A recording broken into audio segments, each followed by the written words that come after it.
स्टेरॉइड्सचे sir side effect म्हणजे केस गळणं पहिले तुमचं हे आहे. नंतर क्लेन सांगितलं हार्ट रेट वाढतं, हार्ट अटॅक त्याचं हे होतं. स्टेरॉइड तुम्ही टेस्टो वगैरे घेतला, नॅचरल टेस्टो जर तुमचं बूस्ट होणं ते झालं.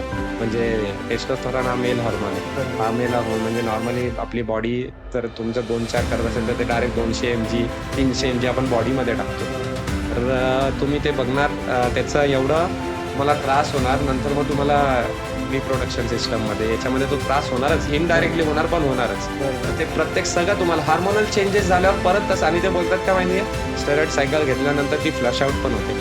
अरे कसं काय फ्लश आउट? ते काय आहे, तुम्ही टॉयलेटला गेले का फ्लश करायला? नाही होणार. तुमच्या बॉडीमध्ये एकदा घुसलं ना तर ते फ्लश आउट होणं एवढं इझी नाही आहे. तर थायरॉइड तुमचा वर खाली होणारच आहे 100% ते घेतल्यानंतर. जर गोळी खाल्ल्यावर आता नाही का आपण TSHची गोळी घेतो नॉर्मली, कोणाला घरात थायरॉइड असेल ना, TSH थायरॉइड स्टिम्युलेटिंग हार्मोन असेल, तर ती गोळी तुम्हाला सायकलमध्ये देणार. तर तुमचं थोडा हार्मोन ज्याचा नाही आहे प्रॉपर आहे त्याचा पण वर खाली होणारच आहे 100%.